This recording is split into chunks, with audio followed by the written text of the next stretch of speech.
Welcome back to my channel. For today's video, i-share ko po sa inyo yung aking vlogging setup using my action camera. So yung action camera na gamit ay SJ Cam SJ6 Legend.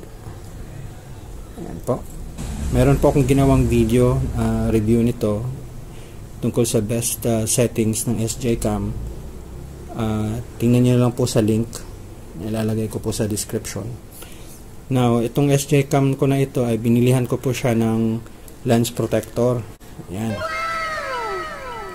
So, hindi po ito kasama pag bumili po kayo ng camera. I bought this separately. Kasi meron siyang takip. Unlike nung nasa original niya is yung silicone cover lang, which is maliit at nawala ko pa. So, at least this one, garantisadong protektado po yung lente ng action cam natin. Okay. Tapos, sa tripod naman po, meron po akong nabiling Ulanzi. Yan, ito po yung tripod niya. At may kasama na po rin siyang yung kanyang screw. Yan, ilagay dito. So, na-extend po ito. Sorry. Na-extend po ito. Ayan. Kaya, maganda po siyang gamitin. And it's a tripod. It's a mini tripod. Kaya, ayan. Mayroon kayong mga shots na still shots. Pwede pong patong lang dito. Tapos, meron din po akong kanyang microphone. This one is a Boya BY-MM1. Kita ba? Okay. Lagay ko lang po sa description itong microphone na ito. Nabili ko po ito lahat sa online sa Shopee. Hanapin niyo na lang po sa Shopee. Baka may mga discount sila ngayon. So this one's a Boya. Okay. Ayan. Tapos ito po yung cord na kasama ng Boya na i-attach natin na gagamitin. So ito po yung audio. Kasi tatlo. Ayun, wala pala. So ito po yung cord. Sorry. Tapos may external naman casing itong action camera when you buy it. May waterproof case at saka may skeleton case. So ang ginawa ko po dito sa skeleton case ay nilagyan ko po siya ng cold shoe. Hindi po ito kasama. So nag-improvise lang po ako para may lalagyan ng aking microphone dito. Papakita ko po sa inyo mamaya kung ano magiging itsura niya. Tapos meron tayong nabiling cord. Hindi po ito kasama when you buy the SJ Cam. Nabili ko rin po ito online.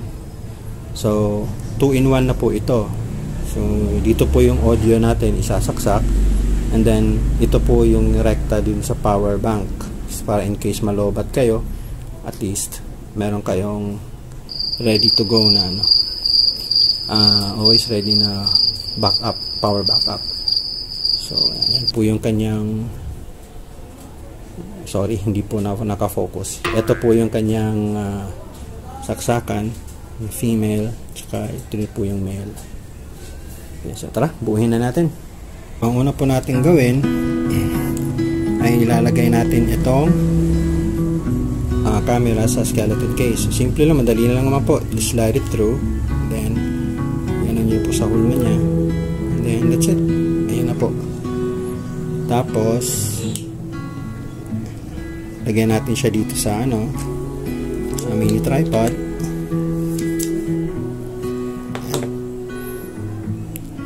The good thing about this Ulanzi brand is talagang naka-design po siya sa action cameras and anything na pang vlogging. So naka-design siya sa any action camera like GoPro, SJ Cam, ganun. And yung quality naman po ng better grip, durable po siya na plastic. Ayan. So wag lang natin pong masyadong higpitan, baka mabiyak yung niya.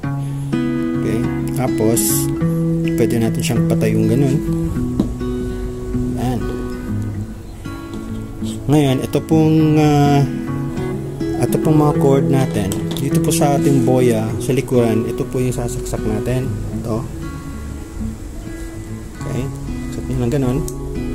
Ear snap. Tapos, ito naman po yung audio nya. Lagyan na, isaksak natin dito. Ito natin i-connect. Yun. So, once you hear the snap, that's about ready. Tapos, ito naman yung hot shoe. Ito po yung purpose niya. Kaya ako po nilagay yung nilagyan ng mount dito. Para kahit paano ay magiging maganda po yung capture ng audio natin. Okay, yun lang. Diba? Ayos. And then finally, ito naman, sasaksak natin dito. Okay, and that's it. You're ready to go. Meron ka ng minimalist na action camera for vlogging. So, gusto nyo na mag point and shoot, tanggalin nyo lang ito, and that's it. Diba? Stick. So pwede nyo po siyang bitbitin na ganito. Ayan. So gusto nyo na medyo mahaba-habang shot, pag ganyan, tilt nyo lang ito ng konti. You're good to go. Diba? Professional yung dating. Ayos. Protected po yung lente natin because of the this lens protector. By the way, ano po ito ha? Glass po ito, hindi po ito plastic. So kung ano man yung mga debris dyan, natatama dyan, hindi siya na-scratch agad. Pero still, konting ingat po tayo. And again, this is not waterproof. So pag medyo maambon-ambon or what, better make sure na secure nyo na ito para tuyo siya. Hindi siya masira. Okay. So, na. Alright. So, ikot natin. Okay ba?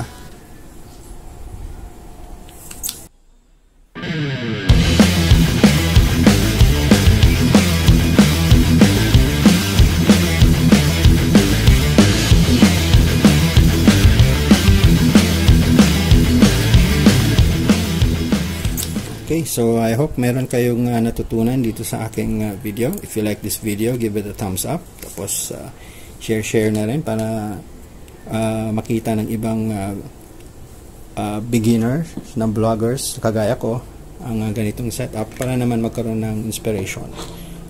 Okay, po. Right. So until my next vlog, I see you. Ingat po sa lahat and ride safe.